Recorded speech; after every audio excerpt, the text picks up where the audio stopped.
ഭാഗ്യലക്ഷ്മി പറയുകയാണ്, ഏതായാലും ജയലാലിന്റെ അമ്മയുടെ സംസാരം അത്ര നല്ല രീതിയിൽ ആയിരുന്നില്ല. ഇനി മോൾക്ക് സംഭവിച്ചതെങ്ങാനും അവരറിഞ്ഞ് കാണുമോ? അന്നേരം ദിയ പറയുകയാണ്, ചേച്ചി ഏതായാലും ഒന്ന് വേഷം മാറി വാ, നമുക്ക് അവിടം വരെ ഒന്ന് പോകാം. ദീപ ചോദിക്കുകയാണ്, ഏത് ഹോസ്പിറ്റലിലാണെന്ന് അറിയാമോ അമ്മേ? ഭാഗ്യലക്ഷ്മി പറയുകയാണ്, അതൊന്നും അവർ പറഞ്ഞില്ല. ദിയ പറയുകയാണ്, അത് സാരമില്ല, അതൊക്കെ നമുക്ക് കണ്ടുപിടിക്കാം. ദീപ പറയുകയാണ്, എനിക്ക് വേഷം മാറാനൊന്നും ഇല്ല. അന്നേരം ദിയ പറയുന്നു, എങ്കിൽ ചേച്ചി വാ, നമുക്കൊന്ന് പോകാം.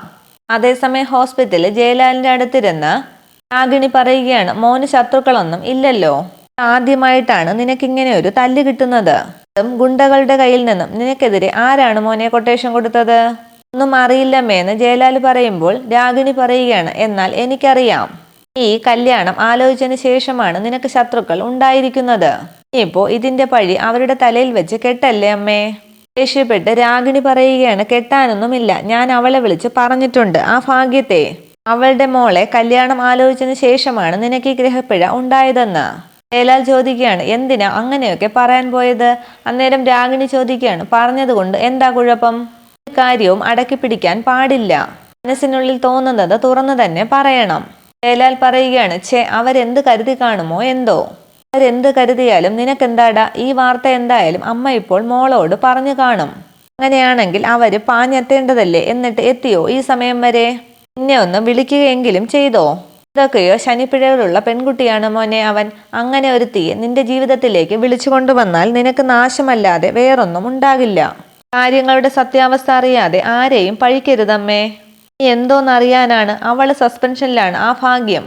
അതിനെന്തോ കാരണം അവര് പറഞ്ഞു. അതാണ് സത്യമെന്ന് നീ വിശ്വസിക്കുകയും ചെയ്തു. ഒരുപാട് ശത്രുക്കളൊക്കെ ഉള്ളവരായിരിക്കും അവരൊക്കെ. അതിന്റെ പങ്ക് പറ്റാൻ നമ്മൾ നിൽക്കണോ? അന്നേരം ജയലാൽ പറയുകയാണ്, അമ്മ ആവശ്യപ്പെട്ടതെല്ലാം അവര് തരാമെന്ന് സമ്മതിച്ചില്ലേ? അതൊക്കെ അവര് അറേഞ്ച് ചെയ്ത് കൊണ്ടിരിക്കുകയാണ്. ഈ സമയത്ത് ഒരു കാരണവും കൂടാതെ ഇങ്ങനെയൊക്കെ പറയുന്നത് നല്ല കുടുംബത്തിന് ചേർന്നതല്ല. അന്നേരം ദേഷ്യപ്പെട്ട് രാഗിണി പറയുകയാണ്, നീ എന്നെ ഒന്നും പഠിപ്പിക്കണ്ട. തല്ലുകൊള്ളുന്ന സ്വഭാവമൊന്നുമല്ല നിന്റേത്. പിന്നെ അങ്ങനെ സംഭവിച്ചിട്ടുണ്ടെങ്കിൽ അതിന്റെ കാരണം ഒന്ന് വേറെയാണ്.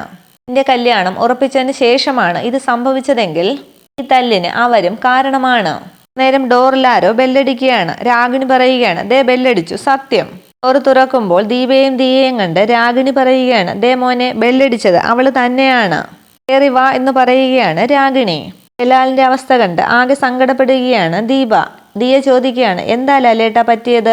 അതിനുത്തരം പറയുന്നത് രാഗിണിയാണ്. പറ്റിയത് എന്തൊക്കെയാണെന്ന് നിനക്കൊക്കെയല്ലേ അറിയാൻ പറ്റൂ. നിന്നെയൊക്കെ ജനിപ്പിച്ചിരിക്കുന്നവരുടെ ശത്രുക്കളാണ് ഇതൊക്കെ ചെയ്തിരിക്കുന്നത്. അല്ലാതെ ഇവന് പ്രത്യേകിച്ച് ശത്രുക്കളൊന്നും ഇല്ല. അമ്മ സസ്പെൻഷനിലായ വില്ലേജ് ഓഫീസർ, അച്ഛനാണെങ്കിൽ വക്കീല്. അയാൾ ഏതെങ്കിലുമൊക്കെ നിരപരാധികൾക്ക് ശിക്ഷ വാങ്ങിച്ചു കൊടുത്തു കാണും. അവരുടെ ബന്ധുക്കളോ കൂട്ടുകാരോ ഒക്കെ ആയിരിക്കും ഇതൊക്കെ ചെയ്തത്. പറയുകയാണ്, അങ്ങനെയാകാൻ വഴിയില്ല. ദേഷ്യപ്പെട്ട് രാഗിണി ചോദിക്കുകയാണ്, പിന്നെ ഈ തല്ല് വന്ന വഴി ഏതാണ്? ദീപയെ പിടിച്ചുകുലുക്കി രാഗിണി ചോദിക്കുകയാണ്, നീ എത്ര പേരെ പ്രേമിച്ചിട്ടുണ്ടടി? പേടിച്ച് ഭയന്ന് ദീപ പറയുകയാണ്, ഞാൻ ആരെയും പ്രേമിച്ചിട്ടില്ല. രാഗിണി ചോദിക്കുകയാണ്, ആര് പറഞ്ഞു ഇല്ലാന്ന്? ഒരുപാട് പേരെ പ്രേമിച്ചിട്ടുണ്ട്. അതിലൊരുത്തനാണ് നിന്നെ കിട്ടില്ല എന്ന് കണ്ടപ്പോൾ ദേ ഈ പണി ചെയ്തത്. ഇതൊക്കെ കേട്ട് ദിയ ജയലാലിനോട് ചോദിക്കുകയാണ്, എന്തൊക്കെയാ ലാലേട്ടന്റെ അമ്മ ഈ പറയുന്നത്? രാഗിണി പറയുകയാണ്, ഞാൻ പറയുന്നത് എന്താണെന്ന് നിനക്ക് കേൾക്കാൻ മേലേ? ഇന്നത്തെ കാലത്ത് ഒരുത്തനെ സ്നേഹിക്കുകയൊന്നും വേണ്ട. ആൺകുട്ടികളുടെ ഞരമ്പില് ഒരുത്തി കയറി കഴിഞ്ഞാൽ പിന്നെ അവളെ കിട്ടിയില്ലെങ്കിൽ നടക്കുന്ന സംഭവങ്ങൾ തന്നെയാണ് ഇതൊക്കെ. അതുപോലെ ഏതെങ്കിലും ഒരു പെങ്കോന്തൻ ഇവളെ സ്നേഹിച്ചിട്ടുണ്ടെങ്കിൽ ഇവളെ കെട്ടാൻ പോകുന്നവനെ വെറുതെ വിടുമോ? എന്തായാലും ഈ വിവരം അറിഞ്ഞപ്പോൾ ഒന്ന് വന്നല്ലോ, അതും ഉണ്ടാകില്ല എന്നാണ് കരുതിയത്. അത്രയും ഭാഗ്യം.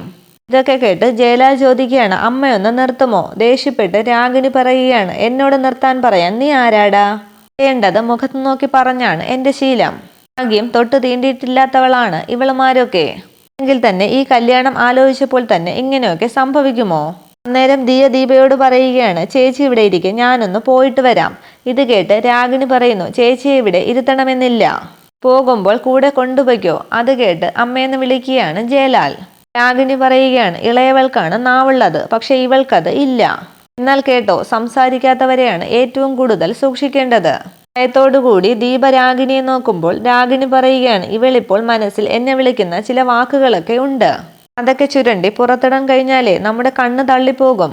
ദിയ പറയുകയാണ്, എന്റെ ചേച്ചി പാവമാണ്. രാഗിണി പറയുകയാണ്, നീ അതിനേക്കാൾ പാവമാണ്, അതെനിക്ക് ഏകദേശമൊക്കെ മനസ്സിലായി. പോകാൻ ധൃതിയുണ്ടെങ്കിൽ പൊയ്ക്കോ, ഞാൻ ഇവളുമായിട്ടൊന്ന് സംസാരിച്ചോളാം. അത് കേട്ട് ദിയ ദീപയോട് പറയുകയാണ്, ഞാൻ പോയിട്ട് വരാം ചേച്ചി. എന്നിട്ട് ജയലാലിനെ നോക്കി ലാലേട്ടാന്ന് വിളിക്കുമ്പോൾ രാഗിണി പറയുകയാണ്, ലാലേട്ടനെ കെട്ടാൻ പോകുന്നത് ഇവളാണ്. ലാലേട്ടനോട് ഇവളെ യാത്ര ചോദിച്ചോളും. നീ ചെല്ല് എന്ന ദേഷ്യത്തോടു കൂടി ദിയയോട് പറയുകയാണ് രാഗിണി. ദിയ പോയ ശേഷം ജയലാൽ ദീപയോട് പറയുകയാണ്, ദീപ ഇരിക്ക്. അന്നേരം രാഗിണി ചോദിക്കുകയാണ്, ഞാൻ നിൽക്കുമ്പോൾ ഇവൾ ഇരിക്കുമോ? പേടിച്ച് വിറച്ച് ദീപ പറയുകയാണ്, ഞാൻ നിന്നോളാം. അന്നേരം രാഗിണി പറയുകയാണ്, ആഹാ, ഇരിക്കടി അവിടെ. ദീപ വീണ്ടും പേടിച്ച് രാഗിണിയെ നോക്കുമ്പോൾ രാഗിണി പറയുകയാണ്, പോയിരിക്കാൻ.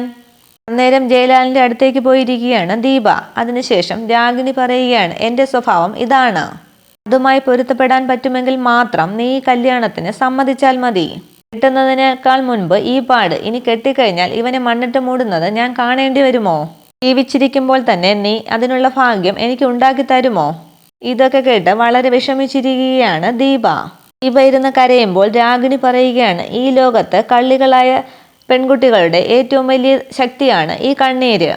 ചെറിയ ഉള്ളി കണ്ണിൽ തേക്കാതെ ഇങ്ങനെ കരയാൻ പറ്റുന്നവളുമാര് വീട്ടിലോട്ട് കയറി വന്നാൽ അതിനകത്തുള്ളവരെയും കരയിപ്പിക്കും. പിന്നീട് വഴിയരികിൽ നിൽക്കുന്ന ദിയയുടെ അടുത്തേക്ക് ബുള്ളറ്റിലെത്തുകയാണ് ജഗനും ബിനുവും. വണ്ടിയിൽ നിന്നും ഇറങ്ങി ജഗൻ ചോദിക്കുകയാണ്, എന്തു പറ്റി ദിയേ? ദിയയുടെ മുഖം കണ്ടിട്ട് ബിനു പറയുകയാണ്, അണ്ണ, ചേച്ചിയുടെ മുഖം കണ്ടിട്ട് എന്തോ കുഴപ്പമുണ്ടല്ലോ. എന്തു പറ്റിയടോ എന്ന് ജഗൻ വീണ്ടും ചോദിക്കുമ്പോൾ ദിയ പറയുകയാണ്, പലതരത്തിലും പലരും ചേച്ചിയുടെ കല്യാണം മുടക്കാൻ നോക്കി. അതിനൊക്കെ ലാലേട്ടൻ തിരിച്ചടിച്ചു. സഹിക്കാൻ പറ്റാത്തത് കൊണ്ടായിരിക്കും കാർത്തിക്കും കൂട്ടരും ചേർന്ന് ലാലേട്ടനെ തല്ലി. ആളിപ്പോൾ ഹോസ്പിറ്റലിലാണ്.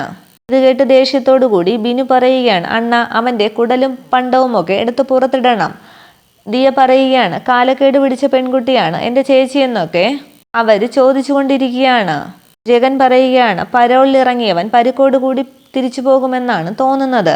ബിനു പറയുകയാണ്, അവനിനി ചേച്ചിയുടെയും കുടുംബത്തിന്റെയും പുറകെ പോകരുതെണ്ണ, തീർത്തു കളയണം.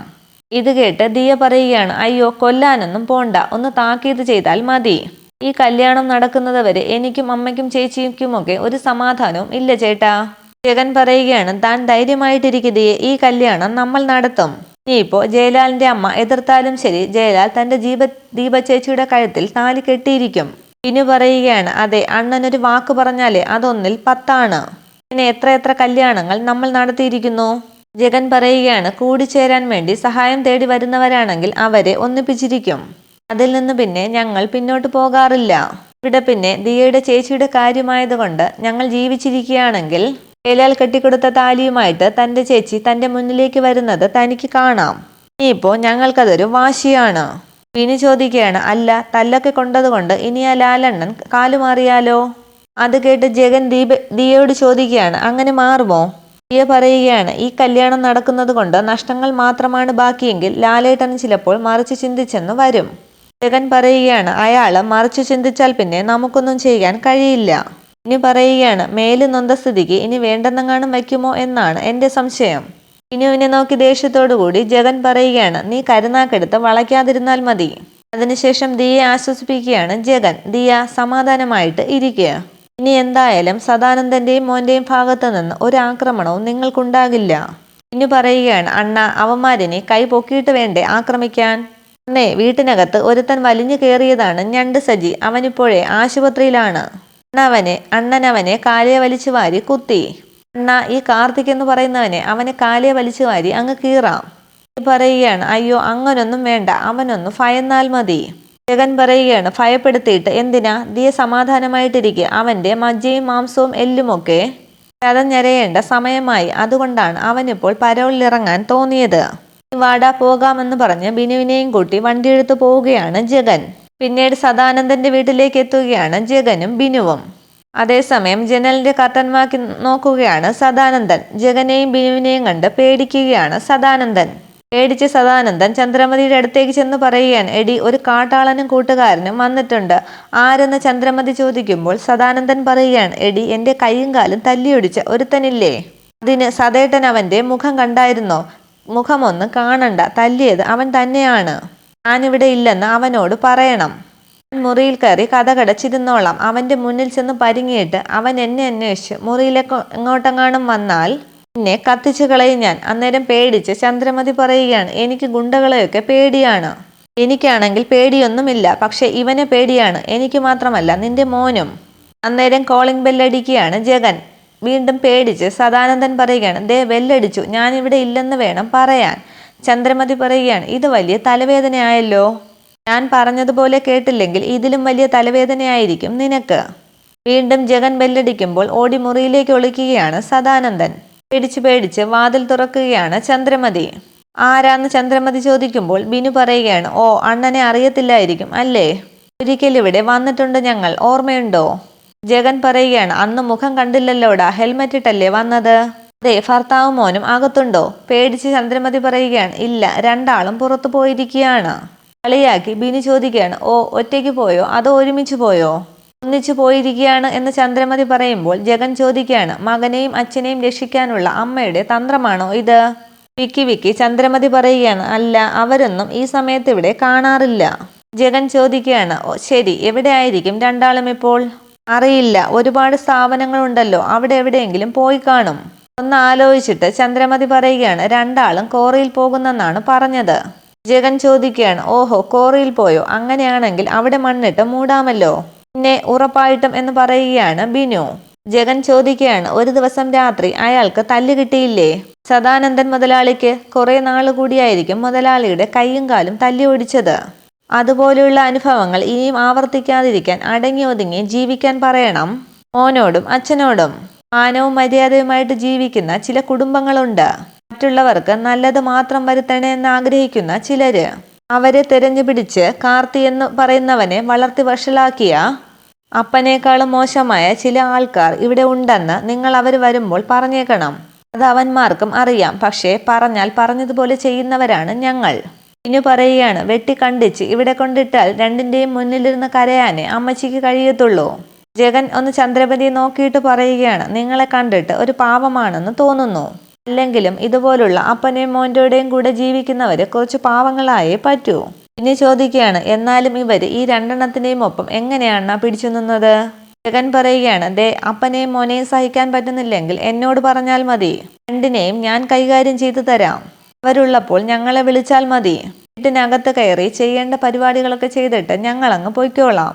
ചന്ദ്രമതിയുടെ പരിഭവം കണ്ട് ബിനു പറയുകയാണ്, അയ്യോ കൊല്ലത്തില്ലമ്മച്ചി, ഒന്ന് നോവിച്ചു വിടത്തേ ഉള്ളൂ. ഈ ചേരയും പാമ്പും ഒക്കെ വീടിനകത്ത് കയറുമ്പോൾ നോവിച്ചു വിടുമല്ലോ, അതേപോലെ. ചന്ദ്രമതി പറയുകയാണ്, എനിക്ക് മോനെ കൊണ്ടും അവന്റെ അച്ഛനെ കൊണ്ടും ഒരു ശല്യവും ഇല്ല. ജഗൻ പറയുകയാണ്, പക്ഷേ നാട്ടുകാർക്ക് മുഴുവനും അവർ ശല്യക്കാരാണ്. അതുകൊണ്ട് രണ്ടാളെയും നിയന്ത്രിച്ചേ പറ്റൂ. അല്ലെങ്കിൽ പരോള് കഴിഞ്ഞ് മോൻ ജയിലിലോട്ട് പോകില്ല. ഇതേ മോളിലോട്ട് അവനെ ഞാൻ പറഞ്ഞു വിടും. മുറ്റത്തേക്ക് ഇറങ്ങിയ ശേഷം ഒന്ന് തിരിഞ്ഞു നിന്ന് വീണ്ടും ജഗൻ ചോദിക്കുകയാണ്, രണ്ടാളും ഇവിടെ ഇല്ലാന്ന് പറഞ്ഞത് ശരിയാണോ? അതേന്ന് ചന്ദ്രമതി പറയുമ്പോൾ ബിനു ചോദിക്കുകയാണ്, അണ്ണ ഞാനൊന്ന് കയറി നോക്കട്ടെ?